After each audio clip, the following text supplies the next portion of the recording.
Nestled just 30 kilometers from Bayonne, France, the village of La Bastide-Clarence is home to fewer than 1,000 residents. It holds a distinguished place on the list of France's most picturesque villages. This was where the Rouxel farmer family resided. Eva, Pascal, and their children, the elder Jan and younger Kevin, handled the challenges of rural life adeptly until February 20th, 2016. However, everything changed on that day when the family's youngest son alerted emergency services that a horrific event had transpired. A double murder had occurred at the farmer's home. The head of the family and his wife had been shot. The primary suspects began accusing each other of the crime, leaving investigators to unravel a complex web of deceit. Police and an ambulance arrived in La Bastide-Clarence around midday in response to the call. One of the brothers attempted to administer first aid to his parents, but he was unable to revive them. Paramedics transported the victims by helicopter, but their injuries proved fatal. The first detail investigators noticed upon inspecting the home was a festive table laid out. As it turned out, that fateful day, February 20th, 2016, was Jan's birthday. The entire family had gathered to celebrate Jan's special day. But what happened next? Police transported the brothers and other attendees to the station and began interrogations, seeking to ascertain all circumstances of the incident. The deceased, 55-year-old Eva Rouxel, was a kind homemaker who kept the family's small farming business afloat. She managed financial matters and performed managerial duties. Eva often stayed on the phone late into the night, investing heavily in their shared enterprise. Pascal, 54, was the family patriarch, handling the lion's share of tasks. He also worked as an insurance inspector and was the sole source of substantial income for everyone else. He had met his future wife during their university years. Pascal, originally from Poland, had come to study economics, while Eva was pursuing international law. After meeting, they became inseparable and married after graduating from university. They settled in the picturesque village of La Bastide-Clarence, and later their sons were born. Jan, 27, was the elder brother. Police found him in the yard of the house in a state of shock, appearing frozen in a chair, although physically unharmed. Consequently, he was transported to the nearest medical facility, where it was confirmed that he had no physical injuries. The second son was named Kevin. At the time of the tragedy, he was married. He and his wife lived a few kilometers from his parents' home, in Asperen, roughly a 10-minute drive away, and the couple had a young daughter, Alice. Kevin was younger than Jan, having turned 24 at the time of the crime. Also present in the house were Kevin's wife, 24-year-old Sophia, and their small 2-year-old daughter, Alice, all of whom were taken to the station for questioning. Alice was deeply frightened by the gunfire and was crying. The girl was later taken by her great-grandmother. Kevin told police that his father and mother had a conflict stemming from his wife's infidelity. He confessed that he had only been with his parents for part of the meal, but observed the rapidly escalating tension between them. When the head of the family learned of his wife's betrayal, he left the living room, retrieved his revolver from his office, and shot the woman in front of everyone. To general bewilderment, this unfolded right during the family dinner, with all present. Kevin admitted that this completely disoriented him. In shock, he lunged at his father and wrestled with him to seize the weapon. He worried that his father might commit further follies and shoot someone else. In the midst of this struggle, several more shots rang out. He claimed he had no intention of killing his father, but it happened accidentally while he was attempting to disarm him of the revolver. In a panic, the young man fled the scene and returned home with his wife and daughter, after which they decided to contact the police. This account did not sound entirely credible. Gendarmes quickly discovered that for 3 decades, Pascal and Eva Rouxel had been an example of a respectable and loving family, characterized by mutual respect and fidelity. The police themselves were also familiar with the family. No one could believe that Eva led a double life and had a lover. Family friends recounted never seeing the couple argue or conflict over anything. Divorce was out of the question. They were truly devoted to each other. Furthermore, no one believed Pascal could have shot his wife. The incident came as a complete surprise, especially given Kevin's testimony. Police swiftly obtained confirmation that the victim's son was not telling the truth. Forensic experts analyzed the victims' bodies. Eva died very quickly. A bullet entered her chest near the heart, severing a major artery. The woman rapidly succumbed to profuse internal bleeding. The nature of the injuries sustained was consistent with Kevin's version of events. However, questions arose after examining the body of the family patriarch, as the expert had doubts that the man was accidentally killed during a struggle. Pascal sustained 3 bullets. The first entered the base of his neck, the second his back, and the last, which proved fatal, was fired precisely into the victim's forehead. This indicated that he was deliberately shot from different angles. It was evident that he did not possess the weapon from the outset. Following this revelation, police were compelled to take both brothers into custody and reinterrogate Kevin's wife, Sophia. These 3 were the only witnesses to the double murder, and, most likely, at least one of them was the organizer and perpetrator of the execution. At this point, Kevin altered his testimony and began accusing Jan of the crime. He stated that he was unable to disclose the truth initially when speaking with the police because he was in a state of shock and feared retaliation from his own brother. He asserted that Jan was aggressive and uncontrollable, at times becoming literally insane. During one such outburst, the man shot his parents. According to him, long before this, Jan had constantly shown disrespect towards his father and mother, frequently arguing with his mother and insulting her in various ways. At times, it escalated to physical violence, but no one suspected he was capable of a brutal double murder. Kevin's wife corroborated his words. According to her testimony, on the day of the gathering, Jan indeed behaved erratically. He was very agitated and constantly moved around the living room. At some point, he began attacking others, and then, a short while later, burst into the room with a revolver. The young man screamed that he would kill everyone. A struggle ensued, in which the brother's parents died. But Kevin managed to disarm his deranged relative. Meanwhile, Jan was giving entirely different testimony in another room. He was covered in blood, which, according to him, was due to providing aid to his father and mother. He had significant difficulty communicating with the police. Jan was still in a stupor, in a state of shock, yet medically, he was found to be healthy. Jan spoke little, very disjointedly. He did not confess to the crime, instead portraying himself as a victim. Despite this, the elder brother was remarkably calm when describing the bloody events of that evening. Jan displayed no emotion whatsoever. Even his lawyer was astonished by how cold his client was when recounting the brutal double murder. According to him, the weapon was in Kevin's hands, and it was he who caused the massacre, and now Kevin was attempting to shift the blame onto him. More and more questions arose in this case. The brothers shifted blame onto each other. It was unclear whom to believe, as there was no definitive evidence of either's involvement. Fearing for the safety of citizens and surviving family members, the court decided to detain Jan Rouxel until the situation could be clarified. He was placed in Mont-de-Marsan prison, 100 kilometers from the home where his parents were executed.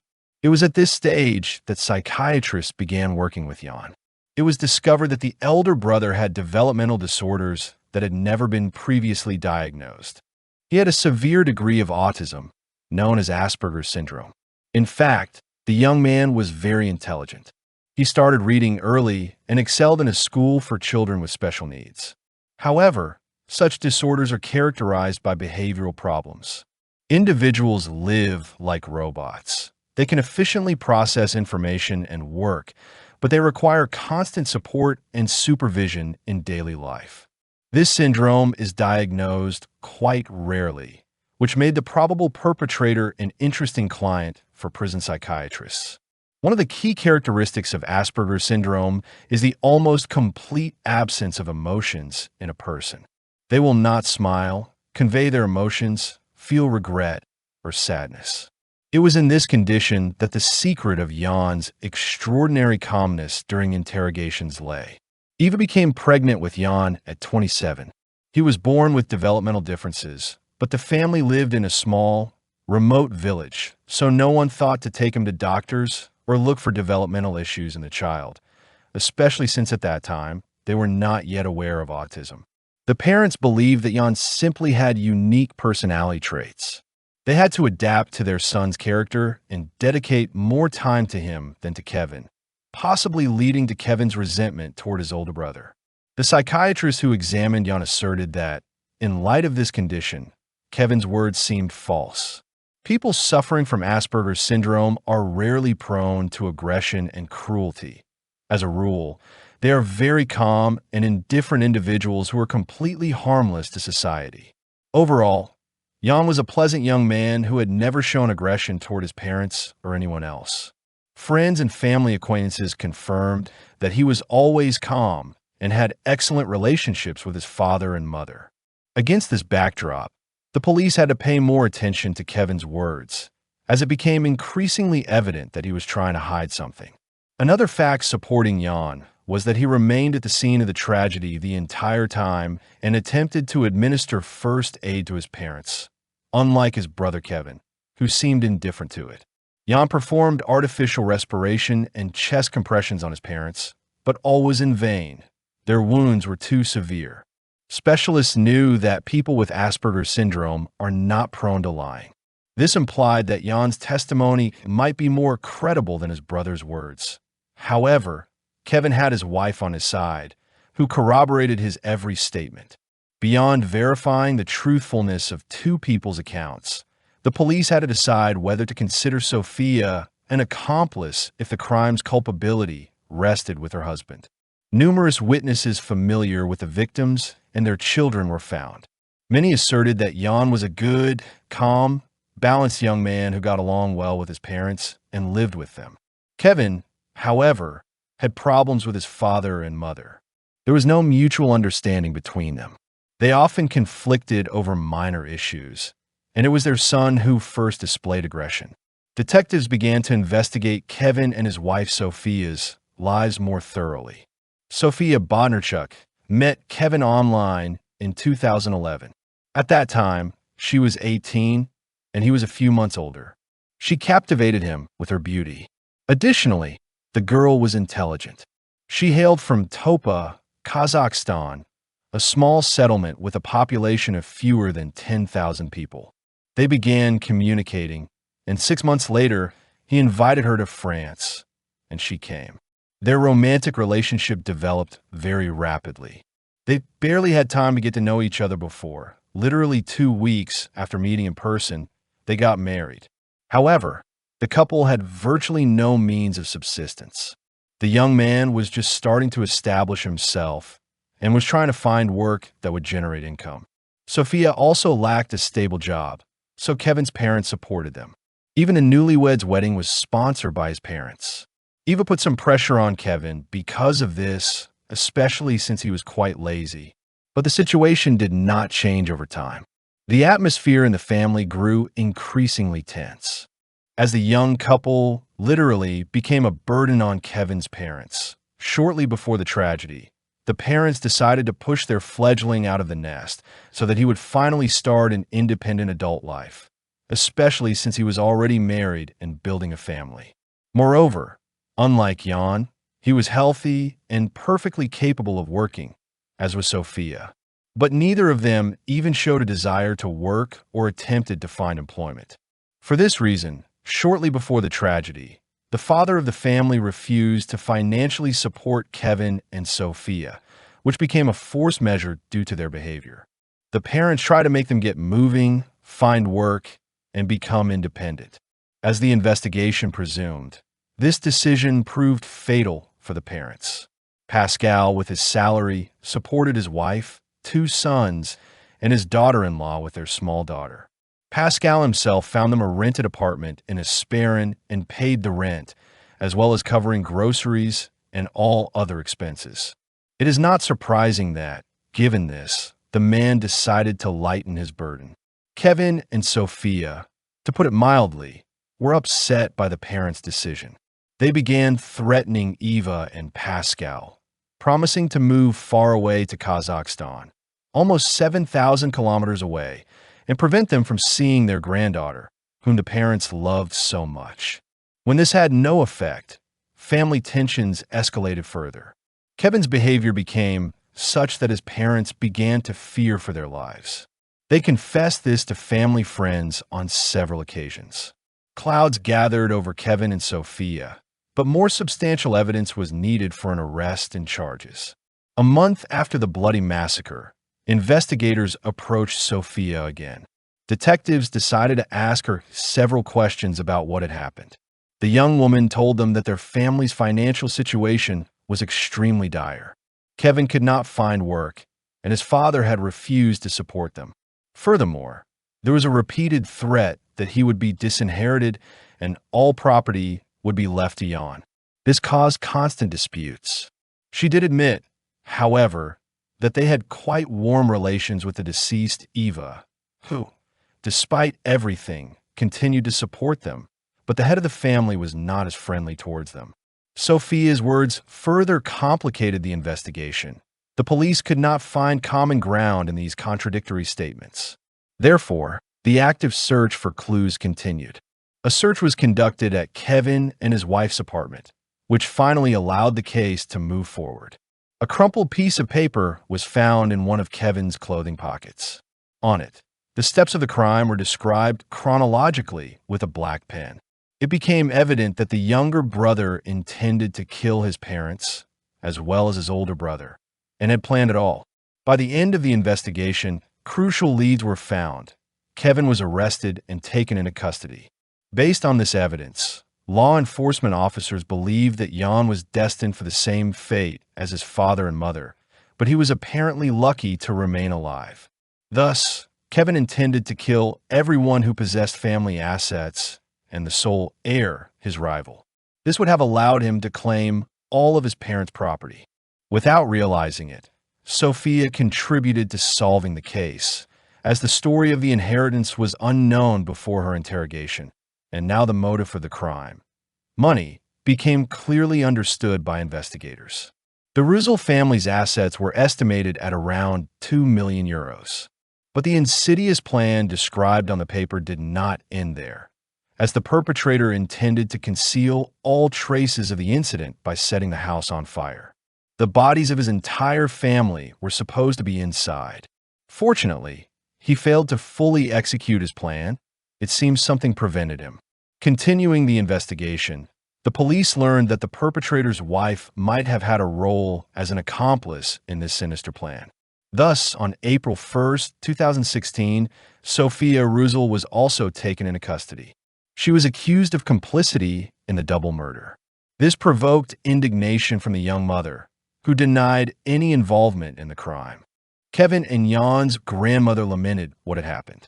Pascal's 84-year-old mother was amazed at how far the generational conflict had escalated. She felt the injustice of the situation and desired to get to the truth. At that time, the wrongly accused Jan was released. Unfortunately, the innocent young man, due to his incarceration, could not even attend his parents' funeral. Meeting his grandmother, the grandson apologized for his difficulty in expressing emotions, but he was happy that it was finally over. Jan also hoped that his brother would face just punishment. He stayed to live with his grandmother. Following this, several meetings with law enforcement officials and psychiatrists allowed for a full reconstruction of the chain of events on that tragic day, February 20th. Jan's testimony became key. The day before the tragedy, Kevin had arranged to meet with his father and mother. On February 20th, 2016, which was Jan's birthday, the second brother, Kevin, suggested that the other family members seek reconciliation and discuss what was happening between them. The parent agreed to meet to finally mend their relationship. Jan was cheerful from the beginning of the day. His parents gave him gifts. He eagerly awaited his brother and his wife's arrival, so they could all gather around the festive table. Kevin with his wife arrived at the house with their small daughter. Kevin carried a new, large bag containing sinister contents. He entered the house with it, but no one paid much attention to it. Chicken was roasting in the oven, and the laid table featured hummus sandwiches and a vegetable salad. The family patriarch, Pascal, was slightly late, returning from a business trip in another city. He was the last to enter the house through the kitchen door, where he found Kevin. They spoke briefly. When Pascal returned, his son drew a revolver from his bag and treacherously shot him twice in the back. But the head of the family proved more resilient than the assailant had anticipated. He turned and tried to snatch the weapon, but was severely wounded, rapidly losing blood and strength. He attempted to reach his office, where his gun safe was located, but failed and fell onto his back. In this position, Kevin shot him in the head to ensure his death. Meanwhile, Sophia, with her daughter, Jan, and Eva were in the living room. Everything happened too quickly for them to react immediately to the sounds of struggle and gunfire. As soon as they realized something had happened, Jan and Eva rushed to the kitchen. There, they witnessed a terrifying scene. Pascal lay on the floor, already dead, and Kevin approached them with a weapon, threatening to kill them both. Jan saw a flash of fire. At that moment, his mother took a bullet to the chest and collapsed. The young man thought he was doomed, that he would suffer the same fate, so he engaged in a struggle with his younger brother. He lunged at Kevin, and a fight ensued between them. Another shot rang out, missing his target. By a fortunate twist of fate, which was Kevin's mistake, this bullet was the last. He had loaded the revolver with only 5 rounds and was now unarmed. This unnerved the perpetrator, and he didn't know what to do. Moreover, Jan managed to gain the upper hand in the struggle. All that was left for Kevin was to flee the crime scene. Meanwhile, Sophia rushed to the bleeding, still alive Eva, but instead of helping her, began searching her pockets. She was likely looking for money and valuables that would help her, her husband, and daughter evade the police while on the run. But she found nothing. Kevin, his wife, and daughter hastily fled the house, escaping the furious brother who was ready to tear him apart for killing their parents. They got into their car and drove away. But the couple didn't go far. They pondered what to do next, for their plan had failed. The brother was not killed, and Kevin couldn't overcome him, nor could they get the money. At this time, Jan rushed to administer first aid to his parents. In their panic, the couple left too many traces at the crime scene. Furthermore, they never managed to implement the final part of their plan. In their automobile, there were 5 liters of hydrochloric acid and 6 liters of medical alcohol. All of this was necessary for setting fire to the house and concealing traces of the crime. However, at the last moment, the young couple changed their minds about leaving due to their plan going awry. They decided to pin all the blame for what happened on Jan, the autistic brother who wouldn't be able to defend himself, and they themselves reported the crime to the police. They believed this would give them the advantage, and investigators would believe them. But, fortunately, their plan failed, and the police were able to expose their deception. Detectives were particularly appalled that Kevin, with Sophia's help, committed this crime literally in front of their 2-year-old daughter. This raised questions about their mental state. It was difficult to believe that such an act could occur to a healthy, rational person. Therefore, the couple was sent for a psychiatric evaluation, which they successfully passed. The doctor deemed them sane and capable of standing trial. Initially, the couple did not admit to their actions and denied any involvement in the murder. But Kevin later confessed and expressed remorse, stating that he missed his parents. On December 10th, 2018, almost 3 years after the double murder at the family home, the true perpetrators of the crime appeared before a jury. For the first time since that day when one of them tried to kill all other family members, the brothers met. A tense atmosphere filled the courtroom.